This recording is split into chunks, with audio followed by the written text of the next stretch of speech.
Je vais vous raconter l'histoire de la fin de vie, en fait, c'est les 50 dernières années de la vie d'Eugénie, l'impératrice Eugénie, qui donc a régné 18 ans sur la France, a été notre dernière souveraine. Et à la suite de la défaite de Sedan, elle a donc vécu 50 années de plus.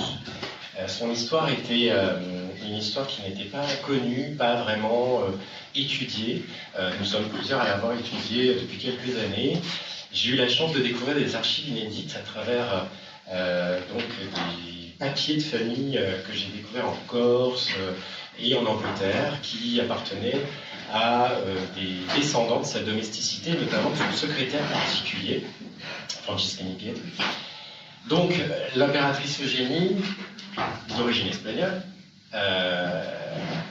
apparentée aux Beauharnais, puisqu'elle se marie avec Napoléon III, petit-fils de Joséphine.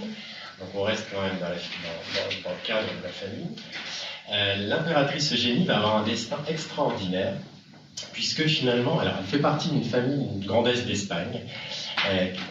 On m'a dit à une époque qu'elle était une aventurière parce qu'elle avait voulu absolument se marier avec l'empereur des Français, Napoléon III. En fait, ce choix est un choix autant d'amour de la part de Napoléon III et d'Eugénie. C'est un mariage d'amour, un mariage aussi, pas de raison, mais en tous les cas un mariage politique.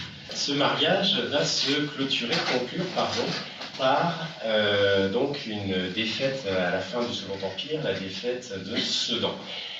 Tout ce que je vais vous raconter fait partie d'un livre qui s'appelle Dans l'ombre d'Eugénie, que j'avais sorti à l'époque, publié à l'époque du centenaire de sa mort en 2020.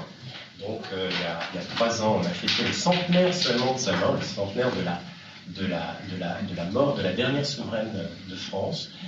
Dans l'ombre d'Eugénie compile en fait cet ensemble de recherches. Juste pour vous montrer, alors vous le voyez peut-être en petit, plus ou moins, donc on a une carte d'Europe qui vous montre un peu l'Europe d'Eugénie, hein, pour vous situer un peu tout ça. Est-ce que vous voyez un peu? Oui. Plus ou moins. Je vais faire Monsieur Météo, si ça vous va. Alors, juste pour vous situer géographiquement l'impératrice, elle est née à Grenade, d'accord, en Espagne. Elle va grandir donc en Europe entre l'Espagne, l'Angleterre et la France. Elle va arriver donc à Paris. Elle va habiter le Palais des Tuileries. Elle va habiter aussi le château de Saint-Cloud, le château de Fontainebleau, le château de Compiègne, tout ça dans l'agglomération de Paris. Elle va également faire construire plusieurs bâtisses comme le Palais du Pharaon à Marseille, la Villa Eugénie à Biarritz, donc ça durant le règne. Elle va, à la suite donc de la défaite de Sedan, elle va s'expatrier en Angleterre. Elle va habiter d'abord à Chislehurst, à côté de Londres, dans une maison qui s'appelle Thorndale Place. Et ensuite, elle partira dans une autre ville, à la mort de Napoléon III, à Farnborough Hill. Voilà, dans la banlieue de Londres aussi, à 60 km. Et puis, ça sera une époque aussi où elle va vouloir prendre un peu l'air, si j'ose dire. Elle va prendre le soleil, mais le soleil d'hiver, sur la Côte d'Azur, en s'installant au Cap-Martin, à côté de Monaco, dans une villa qui s'appelle la villa Cyrnos. Et elle aura hérité également, comme Christina est là, donc Christina en a parlé, donc là, peut-être, parce que j'étais là, je suis désolé. Je ne suis pas allée aussi loin dans l'histoire. C'est pas allé si loin. Bon. Je suis arrêtée à la mort d'Hortense. Elle a hérité donc du château qui appartenait à son mari. Ah, c'est pas du tout ce que je veux. Donc le château d'Arnenberg. Donc en Suisse, où elle passera également. Voilà, c'est voilà. Où elle passera également une partie de ses séjours en plus de la Côte d'Azur. Donc c'est pour vous situer le décor. Le décor, en fait, surtout des 50 dernières années de sa vie. L'impératrice Eugénie, ici représentée par le peintre Winterhalter, avec le prince impérial sur ses genoux. Très beau tableau qui d'ailleurs fait référence à ce tableau de Marie-Antoinette, peinte par Vigier Lebrun, avec ses enfants. Je ne sais pas si vous voyez ce tableau. Donc c'est voulu, parce que la passion d'Eugénie pour Marie-Antoinette était officielle. Donc elle a voulu se représenter dans les mêmes coloris, dans la même assise. Voilà, on vous l'a présenté pendant le règne, son époux, Napoléon III, représenté ici à 5 coups, peint par Cabanel. Donc, Napoléon III, l'empereur, leur fils, le prince impérial, ici représenté à quelques semaines de la bataille de Sedan. Enfin, il y a quelques semaines, oui, il y a quelques semaines de la bataille de Sedan, je crois même la veille ou l'avant-veille. Voilà. Je vous ai dit donc que l'empereur va déclarer la guerre à la Prusse. L'empereur a déclaré la guerre à la Prusse à la suite. Alors, pour l'histoire, il y a eu le trône d'Espagne qui a été vacant à une période. Isabelle II, la reine d'Espagne, a dû laisser la place vacante de son trône, et donc un prince Hohenzollern a proposé sa candidature. Et donc, si vous vous rappelez bien, les Hohenzollern, c'est un peu la Prusse et tout ça. Enfin, c'est la Prusse et c'est la future Allemagne. Et donc, il y avait un risque d'encerclement des Hohenzollern entre la Prusse et l'Espagne. La France se retrouvait au milieu. Donc, l'opinion publique poussait Napoléon III à déclarer la guerre. Donc, l'armée était mal préparée, l'empereur était malade, il avait la maladie de la pierre, et donc tout ça a causé en fait une série de désastres, de défaites, et l'empereur a dû donc abdiquer, en tous les cas sonner la retraite à Sedan, donc à la capitulation de Sedan en 1870. On voit ici un tableau qui représente Napoléon III, emmené par Bismarck. Vous le voyez avec son chapeau, sa coiffe juste à côté, avec son casque pointu, pardon, juste à côté du landau, donc emmené en prison, emprisonné en Allemagne à Kassel. Pendant ce temps, alors vous voyez une représentation ici des monnaies qui avaient été à l'époque transformées. Je ne sais pas si vous vous rappelez de ces monnaies Napoléon III, que tout le monde plus ou moins a connu, les monnaies en cuivre de nos grands-parents, arrière-grands-parents. Voilà, imaginez, on lui a mis un casque à pointe et on l'appelle Napoléon III le misérable. Et regardez derrière, non pas l'Empire de France, mais le vampire de la France, où l'aigle est transformé en une chouette. Et vous voyez effectivement la date de Sedan, de la capitulation du 2 septembre 1870, qui était en bas à droite, avec le 2 décembre 1851, qui est aujourd'hui, qui est l'anniversaire de ça, mais aussi de la prise de pouvoir, en tout cas, du coup d'État de Napoléon III. D'accord? Tout le monde suit? Parce que là, je vous entends pas, donc... À cette époque, il y a pas mal de gravures et donc de caricatures qui sont effectuées pour montrer le désastre de Sedan, ce qu'il cause, et surtout la légende qu'on va faire naître à cette époque, la légende noire de la famille impériale. D'accord? Vous voyez ici le roi de Prusse, Guillaume, qui va devenir l'empereur Guillaume Ier d'Allemagne, qui, vous savez, cette fameuse déclaration de l'Empire allemand dans la Galerie des Glaces de Versailles, si ça vous parle. Eh bien, donc, le roi de Prusse va devenir empereur d'Allemagne. On voit ici Napoléon III qui est en train donc, de cirer les bottes de l'empereur vainqueur. Donc, tout ça pourquoi? Parce que ça permet au nouveau régime, je fais des raccourcis, mais c'est pour dire qu'en quelques temps, en quelques années, le nouveau régime qui est la République, la Troisième République, va s'installer en fondant une légende noire, va donner une image noire de ce régime qui vient de passer, qui était le Second Empire, qui a pourtant été un régime très important pour la France, tant au niveau économique, urbanistique, industriel. Eh bien, on va lui fonder une image noire pour qu'on n'ait plus à s'en rappeler en gros, pour qu'on ne rappelle plus les rois, les empereurs en France, et qu'on installe durablement la République. C'est une méthode. Et donc, en l'occurrence, on va aussi, regardez, satiriser aussi, caricaturer l'impératrice, avec ce gland de chef, et en dessous, donc la République, qui représente en dessous d'Eugénie. L'impératrice fuit donc à la déclaration de la République, juste après la capitulation de Sedan. Donc là, ici, on est aux Tuileries. Alors, c'est une allégorie, parce que le peintre n'était certainement pas sur les lieux à ce moment-là. En l'occurrence, l'acte de capitulation a été signé le 2 septembre, et le 4 septembre, l'impératrice doit fuir les Tuileries. La République est proclamée à l'Hôtel de Ville. Vous la voyez ici, dans un des escaliers du Louvre, fuyant par la colonnade de Perrault, que vous connaissez peut-être quand vous êtes au Louvre. C'est la colonnade qui est en face de Saint-Germain-l'Auxerrois. C'est un photomontage, vous imaginez bien que le photographe n'était pas là à ce moment-là, c'était pas le moment. Mais en l'occurrence, on la voit accompagnée de Madame Le Breton, qui est sa suivante, et puis de l'ambassadeur, de plusieurs ambassadeurs. Ils vont donc aller dans cette voiture, à travers Paris un peu, à l'aveuglette, chercher un endroit où pouvoir se poser quelque temps. Elle va trouver un ami qui va pouvoir la loger, c'est son chirurgien dentiste, le docteur Evans, qui habitait donc avenue Foch, avenue de l'impératrice à l'époque. Hein, je suis bien ce que tu as écrit dans ton prochain livre qui va sortir au Champs-Élysées.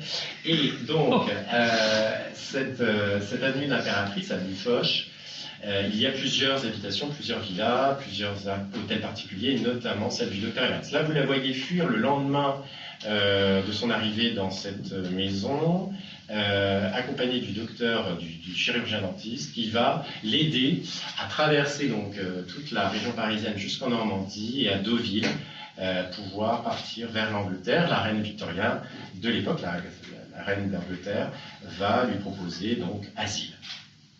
C'est là que notre aventure commence. Vous suivez tous? Donc cet empire en sursis. Pourquoi l'empire en sursis? Parce que tant que l'empereur et le prince impérial ne sont pas morts, il y a toujours un espoir. Et donc, mais cet espoir va être de très courte durée.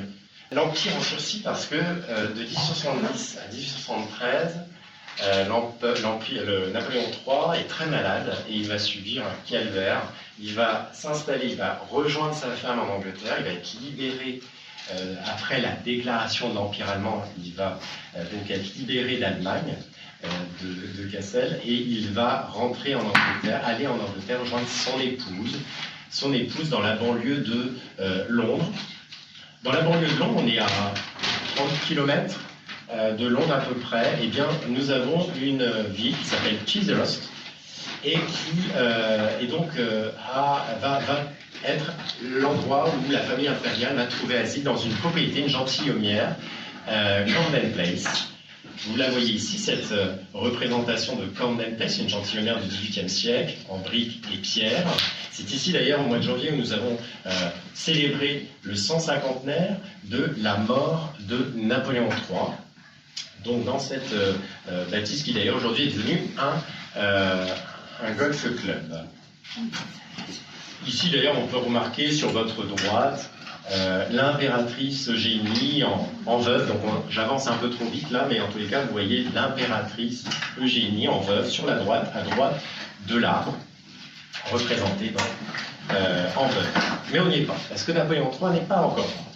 Je le fais mourir trop tôt. Donc, comme je vous ai dit, j'ai découvert pas mal de documents. Quand je vous parle de cette histoire, je vous parle en fonction des images qui passent, parce que le discours, le récit est écrit, mais les images parlent souvent d'elles-mêmes. Les images, vous allez le voir, sont extraordinaires parce qu'il y a beaucoup de photographies à l'époque. La photographie devient de plus en plus un moyen de communication, un moyen de la prise de vue instantanée. Un premier témoignage de nos plus anciens dirigeants, de nos plus anciens souverains parfois, et c'est extrêmement émouvant de les voir dans leur cadre de l'époque. Regardez, vous avez là Napoléon III qui est en exil, là il vient d'arriver en Angleterre, il est à Chislehurst, et vous le voyez en tenue campagne, en tenue civile, assistant à un tournoi de cricket. Imaginez, donc c'est quand même le neveu de Napoléon Ier, le neveu de Joséphine, et le petit-fils de Joséphine. Vous avez une photo là qui est prise en 1871. Donc, il est très affaibli, il a grossi, il a les cheveux de plus en plus gris. Le fait de perdre le pouvoir forcément amène à être démoralisé, donc forcément la santé en est atteinte, et sa maladie, la maladie de la pierre, va empirer. Donc il y a, là c'est pareil, c'est un photomontage à Camden Place, à Chislehurst, donc vous voyez donc l'empereur, l'impératrice, le prince impérial, dans un des salons avec plein de souvenirs, vous voyez l'épopée napoléonienne. Vous remarquez sur la gauche l'aiglon. Au-dessus, vous avez Napoléon représenté un grand buste et aussi franchissant le col du Grand Saint-Bernard au-dessus, et puis une scène de guerre sur la droite, peut-être Solferino, je ne me rappelle plus exactement, mais c'est une des batailles de l'Empire, le Second Empire. Voilà, donc il y a une forme de vie de famille bourgeoise qui va se réinstaller, enfin qui va s'installer dans cette maison, ils vont se retrouver finalement, et l'impératrice va retrouver son époux, il va y avoir une tendresse qui va être retrouvée aussi, il y a toute une tendresse familiale qui va se réinstaurer parce que le régime, le fait que Napoléon III était très intéressé par les femmes, donc n'avait pas beaucoup vraiment été fidèle avec son épouse, mais là c'est des retrouvailles qui vont lui permettre d'ailleurs de finir sa vie, si possible, dans les meilleurs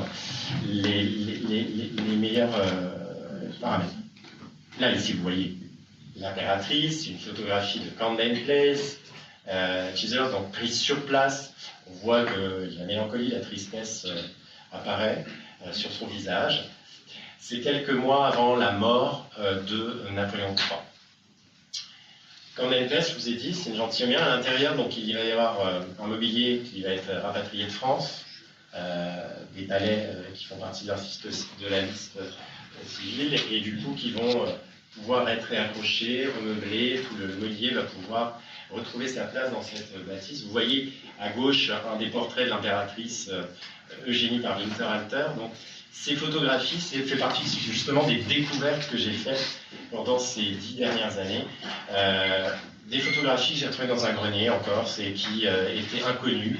Des photographies prises le lendemain même de la mort de Napoléon III. Donc, instant figé, on laisse les choses dans leur état et on photographie pour la postérité ces intérieurs. Ici, nous sommes, alors là, on était dans le grand hall. Et là, nous sommes dans le grand salon. On voit à droite le fauteuil de l'empereur, là où il s'asseyait pour lire les revues, les journaux et fumer son cigare.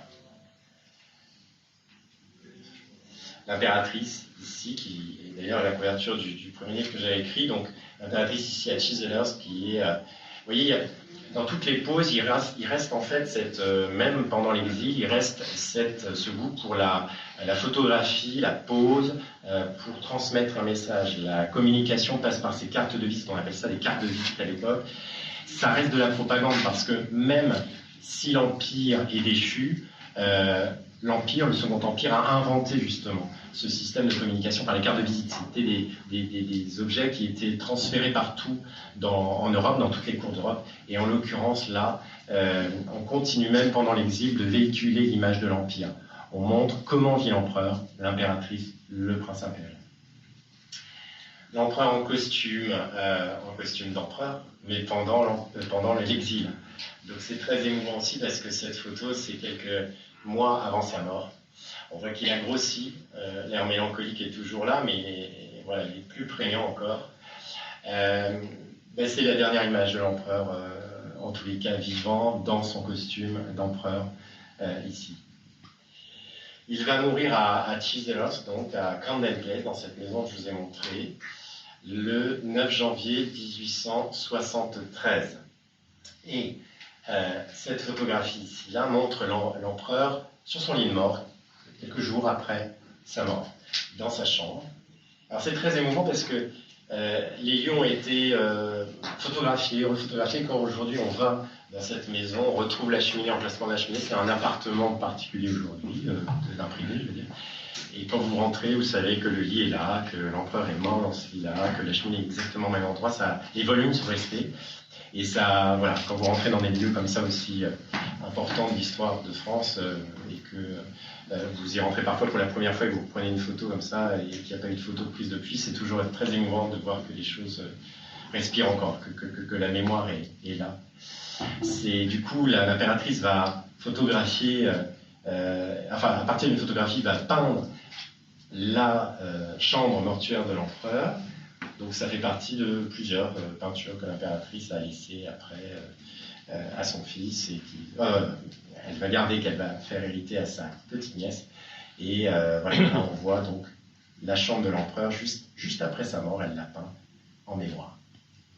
Les funérailles vont se passer quelques jours après. Il va y avoir une foule dense qui va venir, des milliers de Français, beaucoup d'Italiens aussi, parce que c'est grâce à Napoléon III qu'Italie, en partie grâce à Napoléon III, que l'Italie est devenue indépendante. Et il va y avoir une foule immense. Vous voyez sur cette photo l'église dans laquelle il va être enterré. Alors, l'église primordiale est celle qui est à droite, et il va y avoir une chapelle impériale, une chapelle mémorielle, qui va être construite sur la gauche, vous la remarquez, hein, elle est en style néo-gothique. C'est l'impératrice qui va faire construire cette petite chapelle adjacente pour pouvoir y abriter le tombeau de son époux. Voilà la représentation de cette petite chapelle dans son intérieur. Vous voyez donc ce sarcophage en granit rouge offert par la reine Victoria, qui va donc être installé dans cette petite chapelle pour ne pas gêner l'office et ne pas déstructurer l'intérieur de l'église. L'impératrice ici en veuve, donc à partir de 1873, tous les espoirs vont se focaliser donc sur le prince impérial. Le prince impérial qui va reprendre du coup l'habit officiel du prétendant au trône impérial. Il devait s'appeler Napoléon IV, mais la vie va... Hop, voilà. Donc voici le portrait. La vie va en décider autrement. Il va... Là, c'était donc un portrait du prince impérial au moment de sa majorité, en 1874. Vous avez ce qui reste ici, dans cette photo, vous avez ce qui reste de la famille impériale, en tous les cas de la cour et des intimes de la famille impériale. Il reste très peu, c'est réduit à peau de chagrin. Et donc là, on est devant le bâtiment de Camden Place, à Chislehurst, et vous voyez le prince impérial au milieu. Si je peux zoomer, je ne sais pas, je vais regarder, voilà. Ici même, à côté de l'impératrice. Ici, l'impératrice. Le prince impérial. Et puis, je vous parlais tout à l'heure des archives que j'ai découvertes en Corse. Voilà, c'est par ce monsieur, Franceschini Pietri, Jean-Baptiste Franceschini Pietri, qui était le secrétaire particulier de Napoléon III, puis de l'impératrice Eugénie, et par qui beaucoup de documents vont venir jusqu'à nous.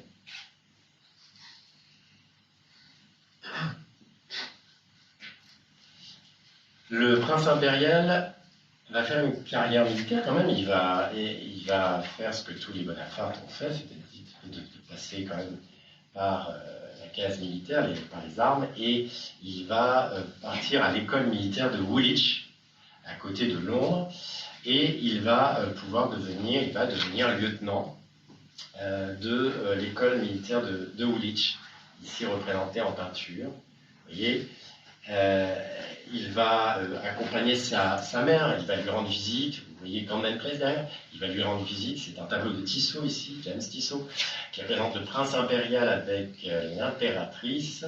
Il va quand même, entre plusieurs manœuvres et plusieurs cours, venir rendre visite à sa mère. Le rapport est plutôt tendre, mais compliqué. Ça, l'histoire ne le dit pas forcément beaucoup, mais c'est quand même une dame qui est seule, qui est très attachée à son fils, qui a peur qu'il lui arrive quelque chose, donc elle a tendance à exagérer un petit peu sa proximité avec lui. Lui a besoin de liberté, a besoin de montrer que son nom, Bonaparte, il l'a pas juste hérité, il en a aussi le courage, donc il va tout faire pour montrer sa bravoure, et donc il va demander à la reine Victoria de l'autoriser à la déclaration de guerre de l'Afrique entre le Royaume-Uni et le Royaume des Zoulous en Afrique du Sud, de participer à cette guerre, donc la guerre des Zoulous.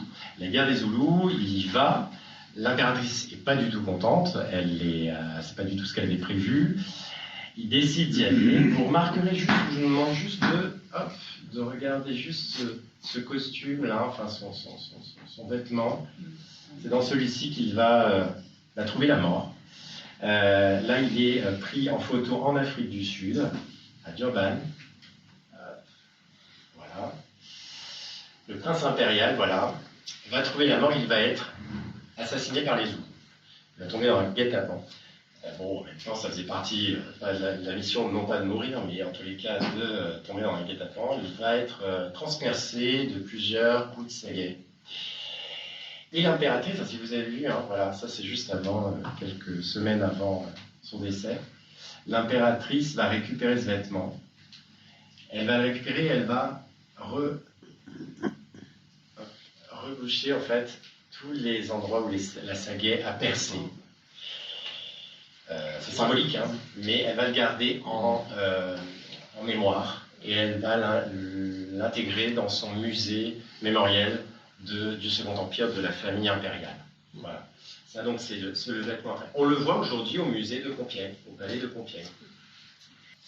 L'impératrice, là, c'est donc juste avant la mort du prince, lui donne cette photo. On va retrouver cette photo dans son manteau, justement.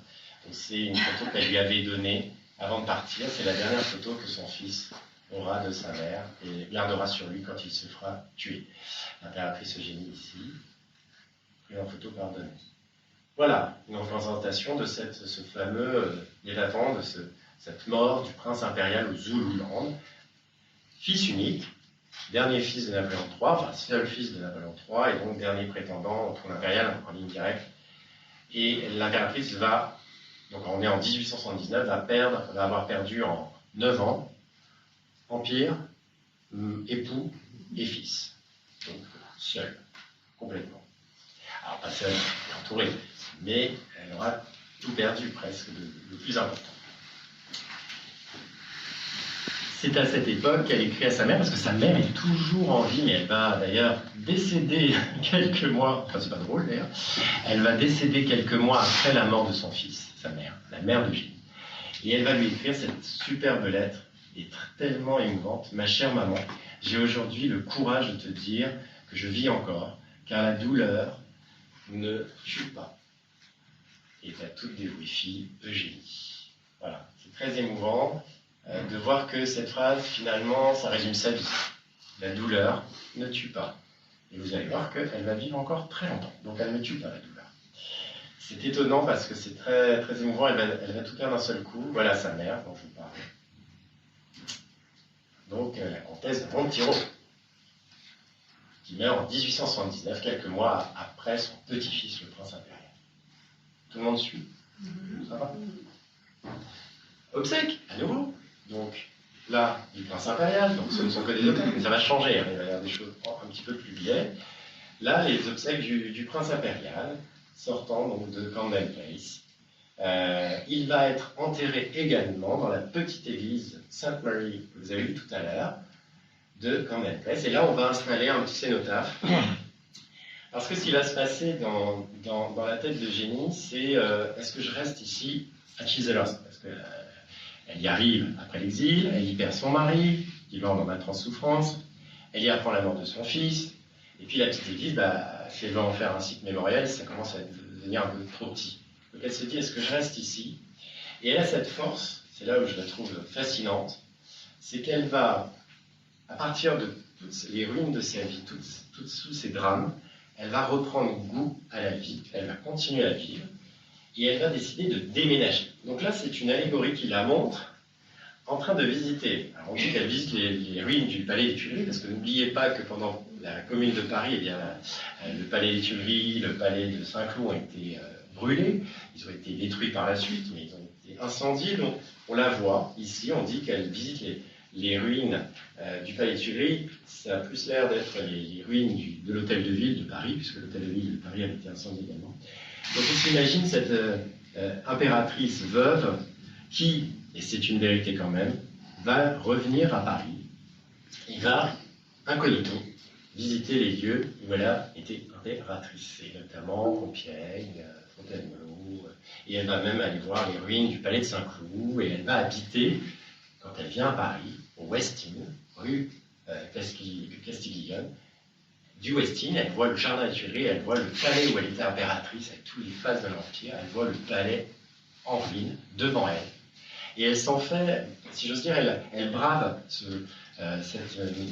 tous ces drames, elle les brave et elle en fait son fuel, si j'ose dire. Elle arrive à surmonter tout ça et à s'inventer une nouvelle vie. La voilà après la mort de son fils. là, c'est elle au moment où elle a tout perdu. Mais vous allez voir qu'après, le visage va changer. Mais c'est elle au moment où elle a tout perdu. C'est la première photo qu'elle prend après avoir tout perdu, et notamment après la mort de son fils. Elle va faire un grand voyage pour l'époque. Elle va partir justement au Zululand. Elle va vouloir aller voir l'endroit où son fils est tombé, où il est mort. Et en faisant ce voyage, elle va donc se recueillir à l'endroit où il est tombé. Et en même temps, elle va passer par Sainte-Hélène. Et elle va aller voir l'endroit où Napoléon était mort, l'empereur Napoléon Ier était mort. Elle va en faire un pèlerinage. Finalement, elle fait le pèlerinage, elle boucle la boucle. Elle passe là où est mort le premier empereur et en repassant par là où est mort son dernier, son fils, et le dernier prétendant au trône impérial. C'était la première partie. Voici la deuxième partie. La première partie, donc, c'est l'Empire en sursis, c'est cette période où elle a encore son mari, son fils, puis elle perd tout. Et puis, quoi faire? Après ça, le temps qu'il reste, ça va durer de 1879 à 1920. Elle va donc déménager de Chislehurst. De Chislehurst, elle va partir à 60 km plus loin de Londres. Elle va partir chercher une maison qui est déjà construite, hein, mais qu'elle va agrandir, qui s'appelle Farnborough Hill, dans la ville de Farnborough. Il y a d'ailleurs aujourd'hui un aéroport privé à Farnborough, comme le Bourget. Le Bourget d'Angleterre, c'est à Farnborough. Donc voici Farnborough Hill, c'est sa nouvelle bâtisse.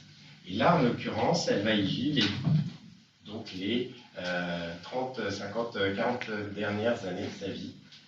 Elle va décider d'y habiter là, et elle va tout réaménager à l'intérieur. C'est très grand, c'est gigantesque, c'est pas comme à Camden Place, Chislehurst. C'est beaucoup plus grand. Elle va y mettre tout ce dont elle a hérité de son mari et puis de son fils. Et en plus, sa mère décédant, elle va devenir extrêmement riche et elle va aussi récupérer énormément de meubles, de souvenirs, de tableaux, de mobilier qu'elle va donc réinstaller dans cette bâtisse. Regardez cette photo exceptionnelle. Alors, quand je dis exceptionnelle, c'est que... Hein, il y a le vélo du prince à droite. Il y a le petit vélo du prince.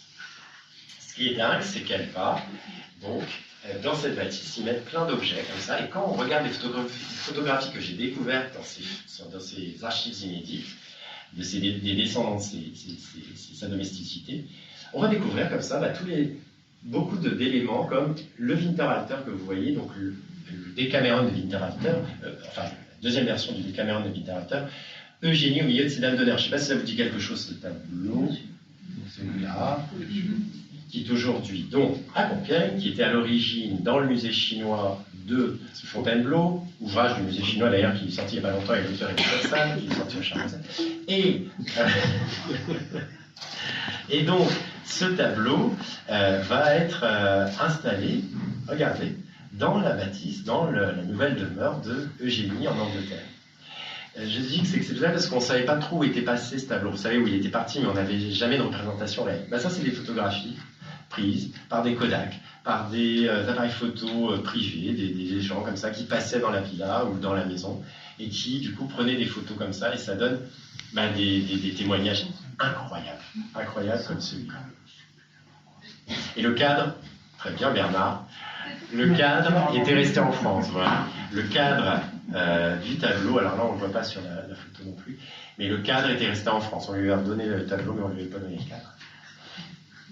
Parce qu'il avait été payé par la maison de l'empereur. Voilà, c'est ça, exactement. Donc on distingue toujours la liste civile de la liste privée. Regardez, ça, c'est voilà, les intérieurs typiques de l'époque. On est en Angleterre. On a des objets à gauche, à droite, des peintures. Vous voyez, regardez, tout à l'heure, je vous ai montré le portrait de Campanelle de l'empereur Napoléon III, ici. Vous avez ma petite flèche quand je fais ça? Oui. Ouais. Donc, voilà. Donc, ici, vous reconnaissez le premier tableau que je vous ai montré, peut-être, dans les premières photos. Vous voyez, elle va récupérer tout ça. Et elle va l'installer dans sa maison. Et quand vous regardez un peu plus près, on reconnaît plein de choses. On reconnaît ici le prince impérial en photographie. L'empereur Napoléon Ier, un petit miniature, une petite peinture miniature. Là, c'est le prince impérial en photographie. L'empereur Napoléon III, une des dernières photographies. La mère de l'impératrice, ici, la comtesse de Montiero. Bon, après, il faut avoir l'œil, hein, vous allez me dire. Mais en l'occurrence, voilà, c'est plein de souvenirs de l'Empire. Et puis même, Ça, je sais que, si je me rappelle bien, le roi Oscar II de Suède, très proche, donc elle était très proche. Donc en fait, c'est voilà, c'est un sanctuaire. C'est un sanctuaire d'une femme qui a été impératrice et qui connaît toutes les têtes couronnées. Donc c'est assez exceptionnel parfois d'aller dans le détail comme ça, de trouver ce petit buste de l'impératrice. Voilà. C'est très cosy, très cocoon. Et très curieuse d'ailleurs de littérature, d'écriture. Enfin, voilà, elle va lire beaucoup. Et vous voyez, il y a un détail dans le bureau. Elle va y réinstaller la statue, la fameuse statue du prince impérial avec le chien Nero, sculpté par Carpo, ici. Et vous voyez derrière des herbes, ce sont des bambous. Et l'impératrice, quand elle a fait son voyage aux Zululand, elle a récupéré sur le lieu où son fils est tombé, donc des bambous qu'elle a fait repousser dans une jardinière dans son bureau. Voilà. Ça peut être glauque, oui, mais c'est une méthode, c'est une façon aussi de garder le souvenir de son fils. Encore une vue d'intérieur. Voilà, je vous fais un peu visiter ces intérieurs, hein. Après on n'est pas obligé de tout voir, mais voilà, beaucoup de tableaux de maîtres, beaucoup de tableaux. La représentante, tiens, regardez le premier tableau que je vous ai montré, où elle est représentée ici avec son fils sur ses genoux. Dame de la cour, regardez ici, les comtesses. Voilà, donc ça c'est à Farnborough, c'est dans sa maison à elle, après la mort de son époux et du prince impérial. Alors il y a beaucoup de personnages qui vont l'entourer. Il y a le comte Primoli, qui est de la famille, qui est issu d'une lignée par Joseph Bonaparte, le premier frère de Napoléon, et de Clary. C'est par Clary, Désiré Clary. Vous avez, c'est marrant parce que ce tableau, en fait, cette photographie est prise à Farnborough et vous avez un portrait de Stendhal. Et Stendhal, l'écrivain, connaissait bien Eugénie. Quand elle était jeune, très jeune, Stendhal lui faisait des cours d'histoire. Elle l'appelait Monsieur Dale et Stendhal lui apprenait les épopées napoléoniennes. C'est lui qui l'a passionné pour l'épopée napoléonienne avant qu'elle rencontre l'empereur Napoléon III. Donc on voit ce fameux portrait de Stendhal ici, dans les appartements de l'impératrice. Elle va organiser, vous voyez, on est derrière la maison, elle va organiser une vie beaucoup plus gaie qu'à Camden Place. Elle va se faire entourer de toute sa famille, de ses suivantes, de ses cousines, de ses petites nièces, enfin de ses petites nièces surtout, parce qu'elle commence à devenir très âgée, donc tout le monde commence à partir, et elle reste un peu la seule survivante de toute cette famille.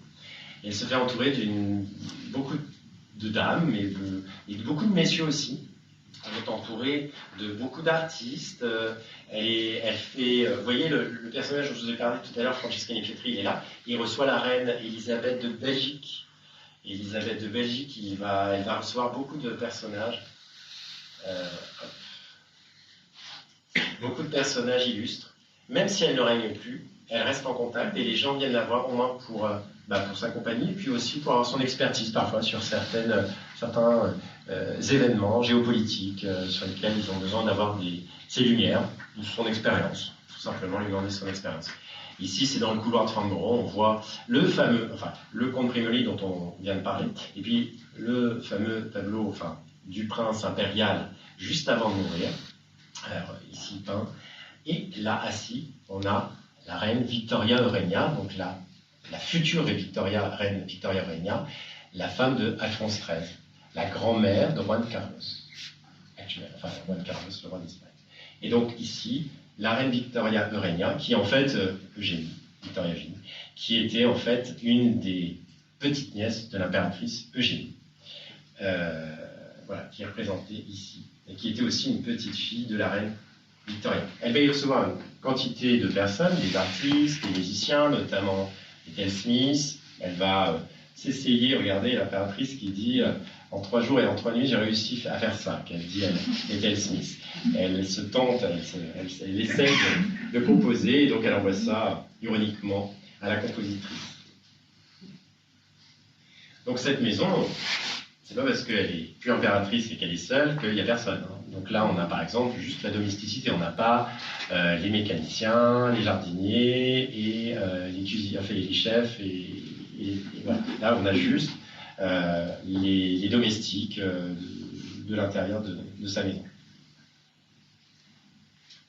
Alors là, j'en profite, je suis en Sologne, donc je vous montre un peu. Donc là, c'est un menu qui appartenait au vicomte d'Arjusan. Donc vous avez une photographie ici qui montre en fait une partie de la meute, parce qu'elle avait un terrain de chasse autour de chez elle, et donc elle avait une chasse.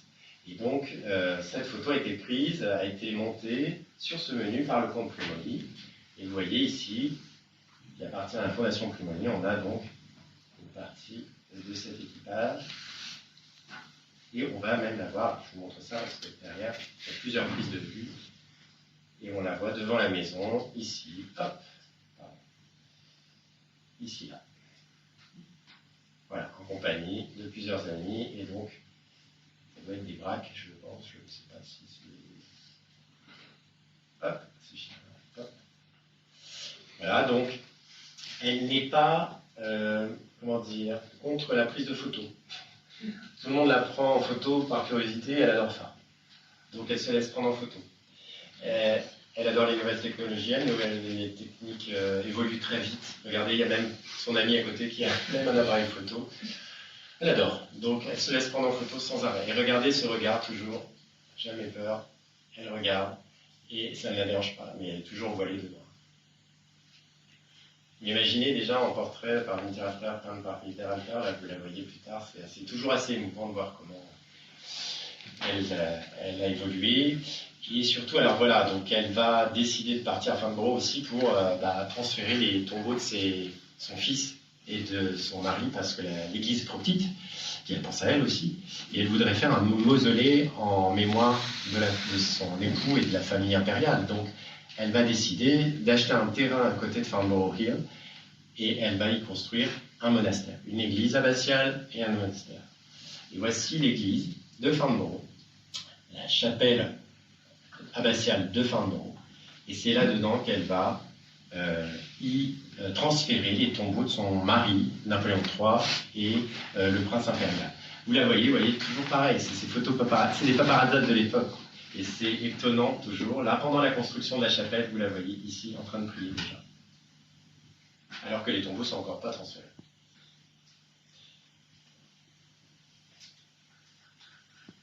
Les tombeaux sont transférés en 1888. Donc elle a acheté Farnborough en 1881. Et en 1888, elle transfère les tombeaux de son mari, de son époux, et de son fils dans la chapelle de Farnborough pendant une procession extraordinaire. Et là, c'est un endroit que quelqu'un connaît. C'est la deuxième, là je vous ai parlé de Farnborough, je vous parle de Arenenberg en Suisse. Donc c'est ici, nous avons la directrice, ici, là, du château d'Arenenberg. Cette bâtisse qui est au bord du lac de Constance. Et donc cette bâtisse appartenait à Hortense, et Napoléon III va en hériter, et donc Eugénie va en hériter également. Elle va y faire plusieurs séjours. Et ça va lui permettre aussi de remeubler, de meubler notamment sa future villa, de la villa sur la Côte d'Azur, la villa Cyrnos, où elle va prendre un peu de mobilier dans cette bâtisse-là. Donc elle aura plusieurs endroits, pour trouver refuge. Voilà, j'en profite. Arenenberg, photographié durant l'Empire, si je ne m'abuse, Christina, c'est bien ça. Et cette maison va rester la propriété de l'impératrice jusqu'en 1907. À laquelle elle va le donner au canton de Turgovie, et aujourd'hui le canton de Turgovie est toujours propriétaire des lieux. Voilà l'intérieur de Arenenberg, vous voyez. Donc avec, alors les photos sont postérieures à l'impératrice, à la présence de l'impératrice, mais c'était à peu près comme ça du temps de l'impératrice, j'imagine, presque. Et vous voyez le portrait, par exemple, le buste de Napoléon III ici. Après, se gêne ici, le Beauharnais, Napoléon Ier ici, Napoléon III, enfin le jeune Louis-Napoléon Bonaparte ici, et puis à Arcole, une version donc, du passage d'Arcole par Bonaparte. Voilà, c'est pour vous montrer l'autre résidence. Et puis il y a une autre résidence qui elle est sur les flots, c'est son bateau, donc le yacht. Et le yacht, C'est un yacht qu'elle va acheter à Lord Hamilton en 1888 aussi. Alors, vous avez vu, 1888, elle transfère les tombeaux, elle décide de prendre l'air, elle décide d'avoir une nouvelle vie, elle décide de se libérer. Donc, elle transfère les tombeaux de son mari et de son fils, et elle achète un bateau parce que maintenant, elle veut voyager de plus en plus sur les mers. Elle adore ça, elle est comme l'impératrice ici, elle a besoin de bouger, elle a besoin, je pense, après tout ce qu'elle a vécu aussi, c'est important pour elle de bouger, de trouver d'autres horizons, de découvrir, de toujours être curieux, parce qu'il n'y a pas de secret aussi, on vit longtemps quand on reste curieux, et en l'occurrence, elle est restée curieuse, elle a beaucoup visité, et elle est partie très très loin.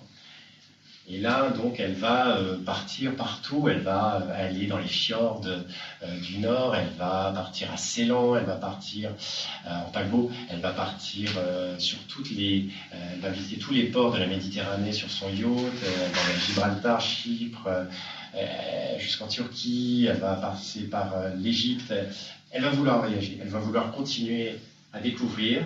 Et là, ce qui est toujours étonnant avec ces photographies, c'est que vous voyez ici, on est dans la rade de Menton, là où elle avait sa villa, pas loin de Monaco, et on voit, vous voyez, quand on zoome, alors ça c'est les découvertes, c'est le propre du chercheur en fait, quand vous découvrez les photos comme ça et que vous voyez le yacht, vous dites bon c'est le yacht, mais quand vous zoomez, on la reconnaît. Maintenant vous la connaissez tous, non hein? Bon, ben, vous pouvez écrire maintenant tous les livres que vous voulez sur elle.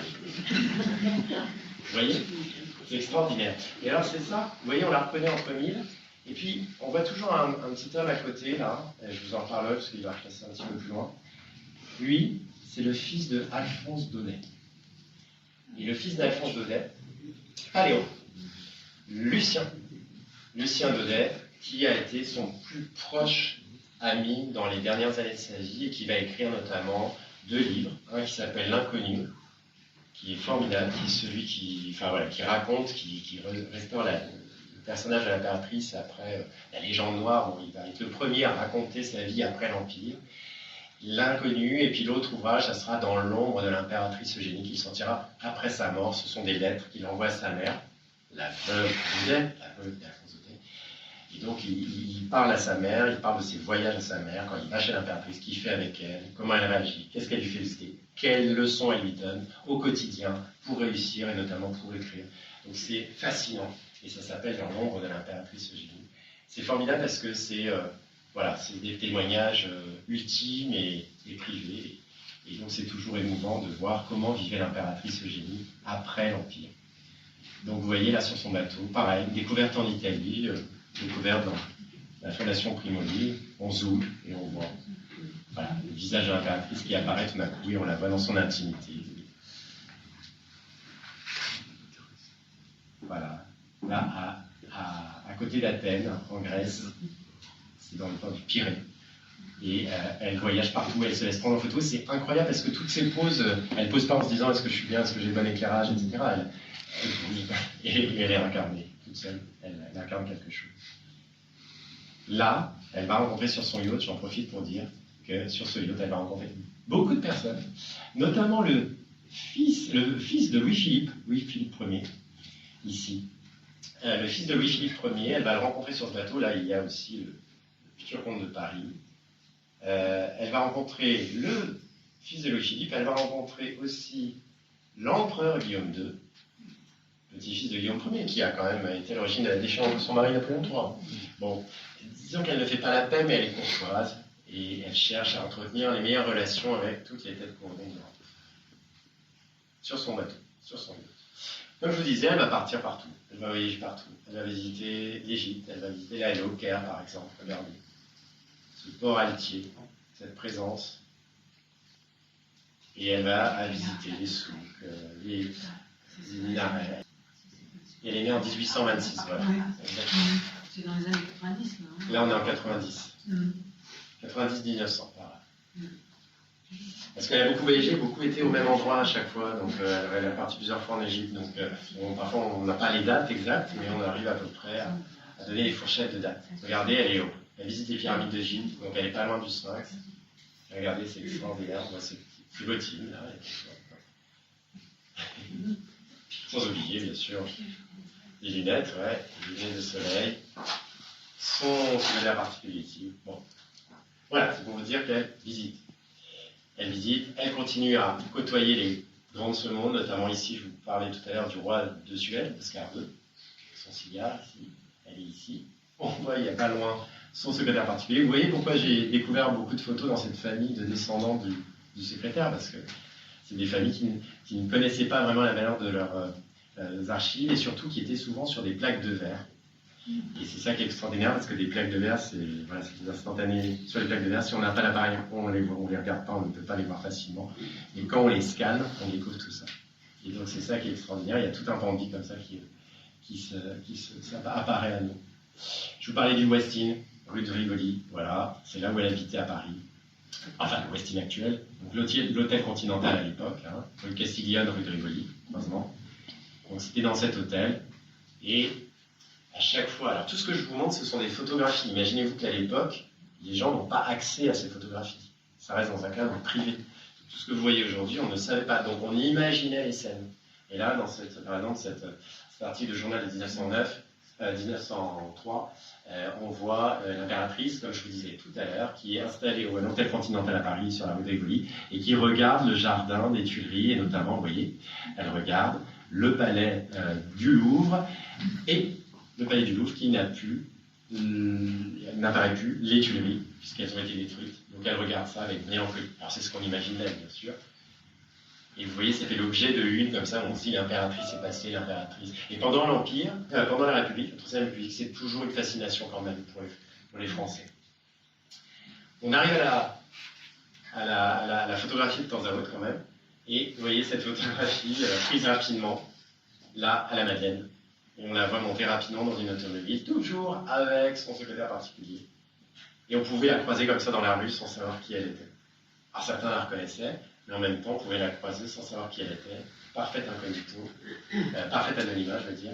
Et elle devait surtout circuler incognito parce que la République lui demandait aussi de rester incognito, enfin de rester discrète, pour ne pas éveiller les élans bonapartistes qui vont créer un trouble à l'ordre public. Elle voyage sous le nom de comtesse de Pierrefonds. Préalablement d'ailleurs, avant de s'appeler comtesse de Pierrefonds, elle se faisait appeler parfois marquise de la Motte Beuvron. Il faut le savoir. Avant, à la fin de l'Empire et au début de son exil. Et après, comtesse de Pierrefonds. Regardez. Encore une paparazade. On a l'impératrice ici avec son secrétaire particulier à la gare de Lyon. Qui regardait, vous la reconnaissez maintenant, c'est bon, vous avez tous l'œil, hein, je vous vois, très bien. C'était le but. Du coup, l'idée, regardez, on est à la gare de Lyon et qu'est-ce qu'on croise parfois? On prend le train et hop, on croise une dame et c'est la dernière impératrice des Français.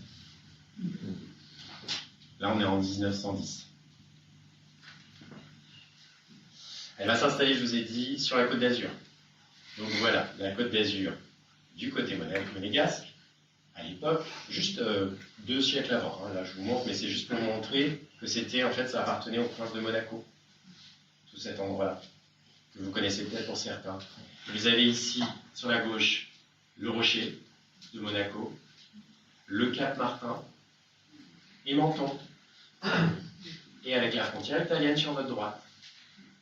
Tout ça, c'était la principauté de Monaco. Et puis, après l'annexion, vous savez, de Nice et de la Savoie, Monaco va se faire amputer, notamment, de plusieurs territoires, et le Cap-Martin et Menton. D'ailleurs, à Menton, il y a le palais Carnolès, qui était un palais de campagne pour les princes de Monaco. Donc, l'impératrice va s'installer là. Elle va s'installer ici, sur le Cap-Martin, qui est vierge à l'époque, et qu'elle va faire, elle va construire sa villa. Elle, quand elle y va, en fait, elle connaît bien le prince Albert Ier de Monaco. Elle y va, et quand elle y va, elle est enchantée par l'endroit. Regardez le Cap Martin. Alors maintenant, vous avez le rocher de Monaco sur la droite et Menton sur la gauche. Là, vous regardez la mer. Enfin, ça se voit pas. Mais en tous les cas, nous sommes à Roquebrune Cap Martin, pour ceux qui connaissent. Et là, aujourd'hui, c'est complètement différent, parce que c'est complètement construit. Voilà. Donc en l'occurrence, ici, alors là, on a un autochrome des années 20. Donc on est bien après la construction de la villa, mais c'est juste pour vous dire que ce sont des témoignages extraordinaires que je vous montre rapidement aussi. Ce sont des autochromes d'Albert Kahn. Albert Kahn, qui était un mécène banquier, qui du coup avait décidé de mettre beaucoup d'argent dans la technologie de la photographie couleur et qui va photographier le monde entier grâce à des opérateurs et notamment des photographies en couleur à base de fécule de pommes de terre. Et ça reste des témoignages excellents, inédits, parce que ces photographies sont des photographies couleur souvent avant la guerre 14-18. Là, on est en 1920-28, mais vous allez voir d'autres photos qui sont prises en 1910 et c'est des véritables couleurs avant donc la guerre. Elle va s'installer donc dans un grand hôtel qui s'appelle le Grand Hôtel du Cap, qui aujourd'hui est une résidence privée. Elle va occuper donc tout le côté droit de l'hôtel ici, premier étage. Bien, il y a quelques-uns de ses suivants ici, de ces dames de compagnie qui est au balcon. Et en dessous va la rejoindre l'impératrice Sissi. Sissi qui est d'ailleurs, petit raccourci, Sissi, la tante de Sissi était la propriétaire du château de la Ferté-Beauharnais. Amélia de Bavière, Augusta Amélia de Bavière, était la femme d'Eugène de Beauharnais. Amélia Augusta de Bavière était la tante de Sissi. Voilà, c'est juste un petit raccourci, c'était juste pour vous dire que la propriétaire du château de la Ferté-Beauharnais était la tante de Sissi. C'est bien rentré là? Oui. D'accord, pour se le dire. Et donc elle va habiter, l'impératrice Sissi, femme de l'empereur François-Joseph, va être hébergée, enfin va prendre la location juste en dessous. Et elles vont découvrir l'enchantement du Cap Martin et l'enchantement de la Côte d'Azur. Les deux femmes ont besoin d'enchantement et de repos parce que l'impératrice a perdu son époux, son fils, et Sissi a perdu son fils qui s'est suicidé à Maillerly, Rodolphe. Voilà, bon, alors ça c'est une photographie montage, on voit l'impératrice dans cet hôtel qui commence à trouver une forme de sérénité. Et puis, on la voit, encore une fois par hasard, on la voit ici, une découverte que j'ai faite à Rome.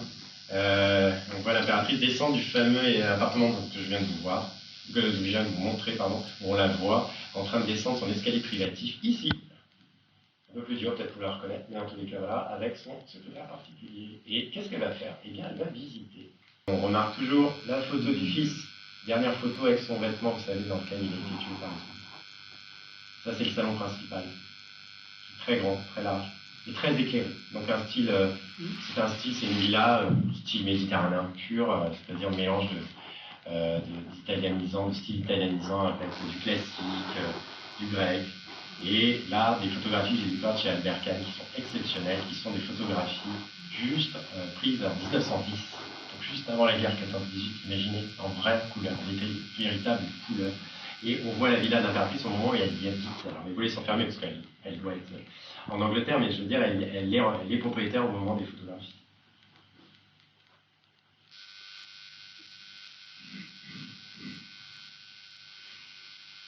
Donc ces photographies sont exceptionnelles, très, très fragiles, parce que ce sont des photographies sur des plaques de verre.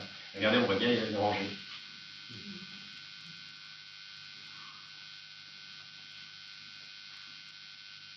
Avec le coucher du soleil. Alors souvent, on voit ces photographies-là en noir et blanc, à cette époque-là. Alors là, c'est moi qui l'ai pris il n'y a pas longtemps, comme c'est une véritable couleur, mais d'aujourd'hui. Et c'est une des vues de son jardin. Donc vous reconnaissez peut-être.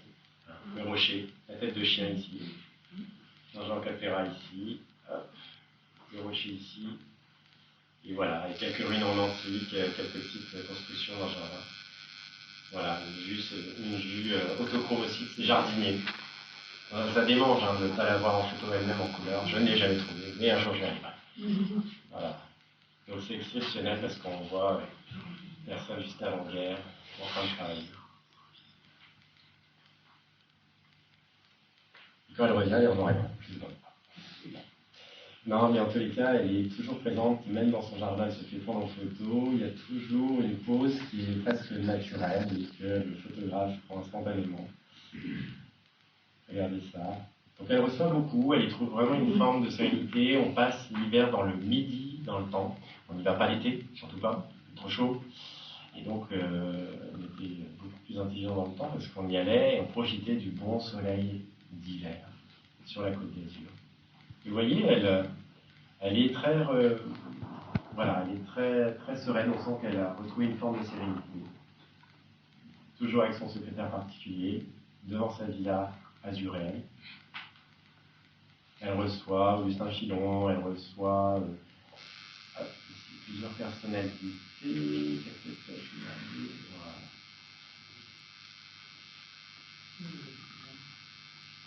Ici, tu as un pyjama? Celui-là? Ah oui? Non. Non. C'est un grand yachtman, mais c'est le fondateur de l'Herald New York Tribune, si je ne m'abuse. Et du coup, c'est un pyjama de milliardaire. Donc ça change tout. Donc voilà, elle ne cesse de recevoir. Elle est toujours les poses, elle est avec le compte Trimoli et son appareil photo, regardez. Prêt à canarder. Hop. Elle reçoit. Je vous montre des photos vite fait, hein, mais c'est juste pour vous montrer en cheveux ici, sans chapeau. C'est assez rare. Très émouvant. Avec des comtes Murat, des princes Masséna, etc. Enfin, des princes Murat, pardon, et des princes Masséna. Et elle reçoit notamment l'empereur Joseph, François Joseph, avec son petit-fils, pris en photographie au Cap Martin ici, son arrière-petit-neveu, je veux dire son petit-neveu, pardon, qui est le futur Charles Ier, le roi, l'empereur Charles Ier, le mari de Zita, qui sera le dernier empereur d'Autriche ici. Donc là, François Joseph vient, il doit être veuf a priori là, parce que la photographie est assez plus récente que les autres. Sissi a déjà été assassiné. Mais alors, ce qui est exceptionnel, c'est que j'ai retrouvé les photographies de Sissi dans la vie. Et ça, c'est émouvant parce que c'était vraiment, il y avait une chance sur 10 000 peut-être de trouver des photos de Sissi déjà, et en plus dans la villa. Parce que Sissi ne se faisait plus prendre en photo, l'impératrice Elisabeth ne se faisait plus prendre en photo à partir de l'âge de 30 ans. Elle refusait, et pour des questions de coquetterie, et puis simplement elle vieillissait, elle ne voulait pas qu'on la prenne en photo. Elle était très moderne, enfin si j'ose dire comme aujourd'hui, hein, elle maîtrisait beaucoup son image, son poids, elle était très tourmentée. Et on la remarque, pourquoi? Alors, les images que j'ai découvertes, elles sont exceptionnelles parce que j'ai découvert dans le fonds privé de l'empereur François-Joseph à Vienne. Ces photographies étaient légendées impératrice Elisabeth à Cap-Martin. Et en fait, bon, ça me donnait la piste, mais il fallait quand même trouver ces photos et voir que, eh bien, on était dans la villa d'impératrice, parce qu'on reconnaît, j'ai reconnu le perron, l'escalier, les chaises, et puis l'allure de l'impératrice, et puis l'impératrice Sissi elle-même qui était longiligne, qui était très fine.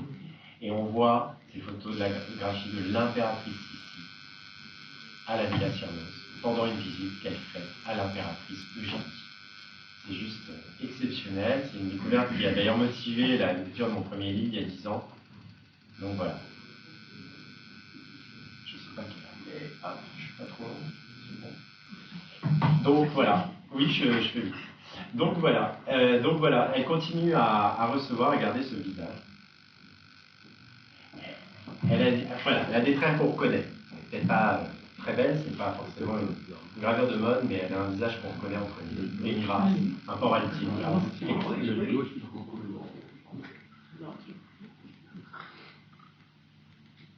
Là, c'est dans sa vie. Je fais vite, parce que je vois qu'elle retourne. Elle reçoit beaucoup, comme je vous disais, elle reçoit la comédienne Julia Barthé, elle reçoit, qui là déclame des vers devant elle, donc tout ça dans l'incognito le plus extrême, c'est-à-dire qu'il faut qu'elle reste discrète, donc tout se passe chez elle. Il n'y a aucune manifestation publique, de rencontre publique.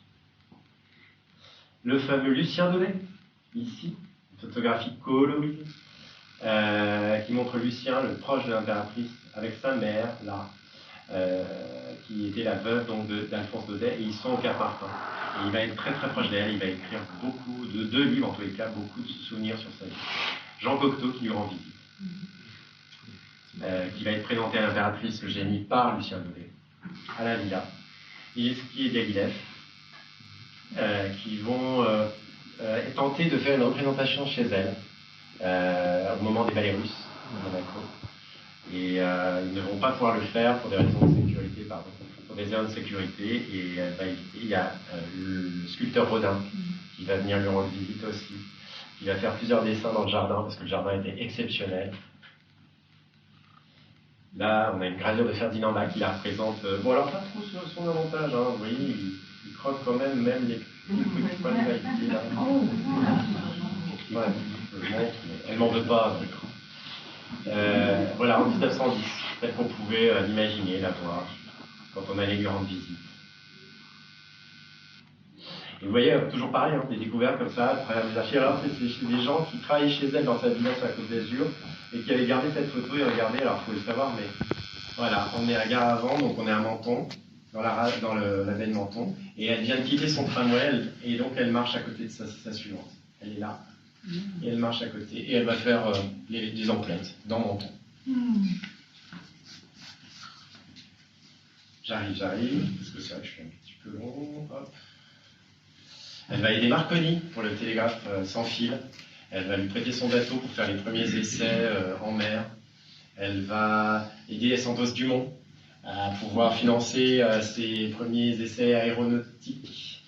Elle va rencontrer l'aviateur Cody. Regardez comment il s'intéresse ici. Cody lui montre son avion et comment la technique a évolué et elle rêve de voler d'ailleurs en avion.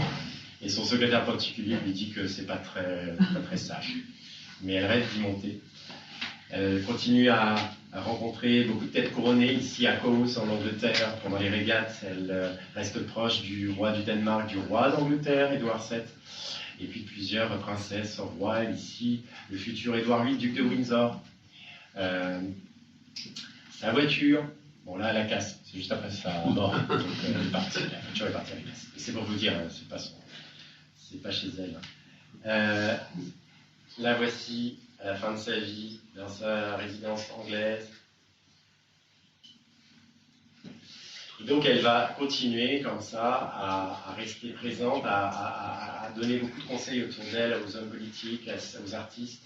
Elle va réussir à faire marier le prince prétendant Bonaparte, qui est le prince Victor, qui est un petit neveu de Napoléon III, qui va se marier avec Clémentine de Belgique. Donc elle va être là pour la cérémonie du mariage.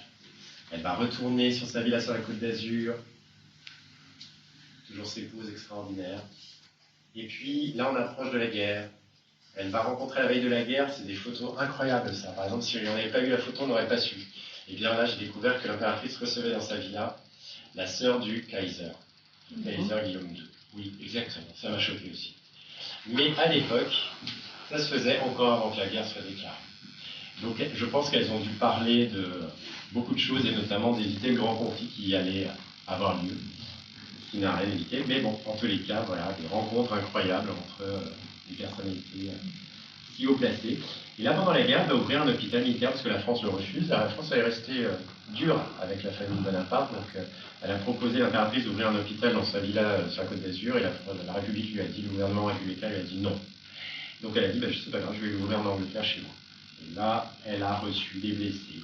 Vous voyez, regarde ce visage. Je pense que c'est le plus net qu'on ait d'elle avant sa mort.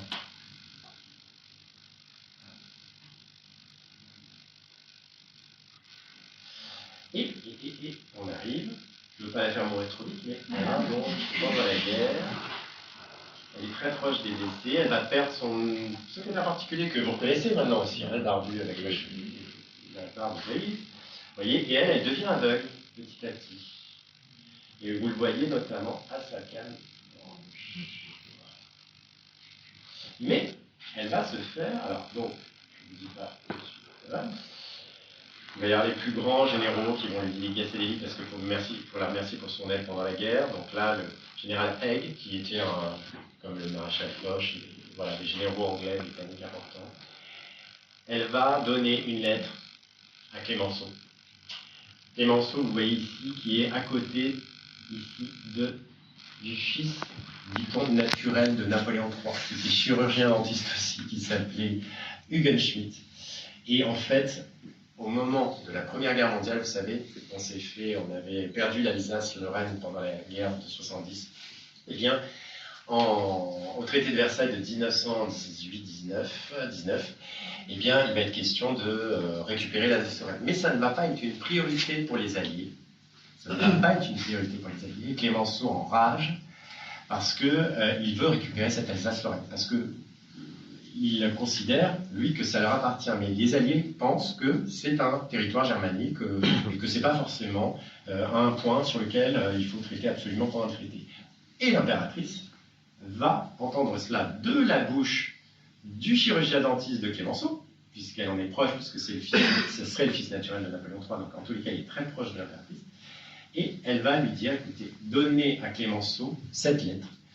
Cette lettre, c'est la lettre qu'a adressée le roi de Prusse, Guillaume, vous vous rappelez, en 1870, et qui lui dit, en fait, elle essaie de lui demander de faire le moins de dégâts possible au territoire français. Il dit dans cette lettre, le roi de Prusse à l'époque, en 1870, dit « J'annexe l'Alsace-Lorraine, non pas parce que je le revendique comme un territoire germain, allemand, mais parce que j'ai juste envie d'une zone tampon entre vous et moi pour éviter tout problème plus tard. » Donc ça veut dire que c'est pas si important pour les Allemands ce territoire. C'est vraiment quelque chose de moins important que prévu et que on peut demander la rétrocession de ce territoire. On va avoir la rétrocession de ce territoire grâce à cette lettre qui va être donnée à Clémenceau et qui va demander aux Alliés d'en prendre compte. Et on va récupérer les Alsace-Lorraine grâce à Eugénie, quelque part. Perdue par son mari Napoléon III, récupérée par sa femme. Et donc, comme si elle avait attendu 1919-1920 pour régler, pour corriger la défaite de Sedan. Et elle va adresser, regardez cette lettre incroyable, quand Clémenceau ne va pas être élu au Conseil, et notamment pour devenir président de la République, parce que Clémenceau devait devenir président de la République. Elle va lui adresser, regardez, on est en 19 janvier 1920, elle va mourir en juillet 1920. Et là encore, alors c'est pas elle qui écrit, parce qu'elle voit mal, donc elle le cite, elle le dicte, et elle va le signer. Mon cher docteur, bien que je ne m'occupe pas de politique, voulez-vous dire à M. Clémenceau, donc elle s'adresse à Gottschmidt, le monsieur que je vous ai montré tout à l'heure, pour dire à Clémenceau que je suis écœuré de ce qui arrive après tant de services rendus au pays, donc elle parle à lui, et tant de gloire acquise suite à la Première Guerre mondiale. Mais hélas, c'est formidable cette phrase parce qu'elle se place au même niveau que Clémenceau. Nulle part plus que chez nous, la roche tarpéienne n'est plus près du Capitole. Croyez à mes sentiments affectueux. Et Eugénie, là, vous voyez, elle signe, vraiment. Et puis voilà, et c'est la fin de sa vie. Regardez cette photo, elle quitte le devant de la scène. Regardez une photo aussi, paparazzade, où on voit l'impératrice en 1919 qui reçoit en Angleterre la reine d'Angleterre, femme d'Édouard VII, qui est veuve. Édouard VII est mort. Elle la reçoit, et la reine d'Angleterre la reçoit avec sa sœur, qui n'est autre que la tsarine Maria Féodorovna, la mère de Nicolas II. Et sur cette photo, nous sommes en 1919. Imaginez ces trois femmes, toutes ont perdu leur mari. Et surtout que cette femme-là, la tsarine de Russie, vient d'apprendre que Nicolas II a été assassiné par les bolcheviks avec toute sa famille. Et elle vient de l'apprendre la semaine d'avant. Donc voilà, vous voyez trois spectres qui quittent la scène. Et donc voilà, l'impératrice a fait son devoir. Elle va donc quitter la scène historique. Elle repart à Paris, mais aussi elle repart à Paris pour partir se faire opérer en Espagne. Parce qu'elle devient de plus en plus aveugle. Elle va être reçue par la reine d'Espagne, un autocollant, vous voyez, de la reine d'Espagne, Victoria Reina, ici. Elle va se faire opérer de la cataracte. Et l'opération va réussir. En revanche, elle est très âgée. Regardez, elle est ici, à côté de la reine d'Espagne. Elle est de plus en plus aveugle, elle a envie de se faire opérer. Et c'est sa volonté. Et l'opération va réussir, et regardez, elle va enfin relire. Comme avant. Nous sommes à 2 semaines de sa mort. Et l'opération va réussir, sauf qu'elle va être affaiblie. Affaiblie un peu, quand même. Et elle va avoir un refroidissement, et elle va mourir. Et donc, en juillet 1920. Son cercueil va être rapatrié en Angleterre, parce qu'elle est en Espagne pour se faire opérer, donc elle va être rapatriée, son cercueil va être rapatrié en Angleterre pour être enterré, et elle va passer par la gare d'Austerlitz. Et dans cette gare d'Austerlitz, le gouvernement, toujours aussi vindicatif, ne veut pas que le cercueil soit déposé dans une chapelle de Paris pour pouvoir rendre ses hommages. Donc on va la laisser dans le wagon, et on va rendre hommage dans une chapelle ardente installée dans le wagon. Regardez la foule dense des Parisiens, des Français venus, anonymement ou pas, en tous les cas venant discrètement, dans la gare d'Austerlitz en 1920. Et donc elle va arriver en Angleterre et on va l'enterrer dans la chapelle que vous avez vue de Farnborough tout à l'heure, en présence des plus grands de ce monde, et notamment, regardez Alphonse XIII, la reine d'Espagne ici, la reine du Portugal, Amélie, le roi Emmanuel, le prince de Monaco ici. On est en 1920. On a ici, regardez, le roi d'Angleterre, George V, la Queen Mary ici, et puis plusieurs personnalités importantes, le prince Victor. Voilà. Et pour finir, on emmène son cercueil dans la crypte, où elle a rejoint donc la chapelle. Et je vous montre une dernière petite chose, si ça passe, une vidéo exceptionnelle de ces obsèques. Ce sont les images inédites de ces obsèques, enfin inédites, en juillet 1920. Et là, on a la sortie de la messe. Alors, on ne verra pas le cercueil, on la verra pareil, bien sûr. Mais en revanche, on a toutes les personnalités de l'époque, notamment ici la princesse Napoléon, on a le roi d'Angleterre, ici on a la princesse Napoléon, on a le prince de Monaco, le prince Victor, la princesse Napoléon, et voilà, la reine Amélie du Portugal, le prince ici, excusez-moi, ça va très vite, je sais, le roi du Portugal, et je crois qu'à la fin, on voit le roi d'Angleterre. Voilà. C'est les dernières grandes funérailles européennes d'un souverain, aussi important que celui-là, en tous les cas, d'un souverain français. Et c'est pour ça que cette archive est assez inédite, et elle a 100 ans, 103 ans plus exactement, aujourd'hui. Voilà, j'espère que je n'ai pas été trop long, j'espère que ça vous a plu, j'espère que... Merci à vous.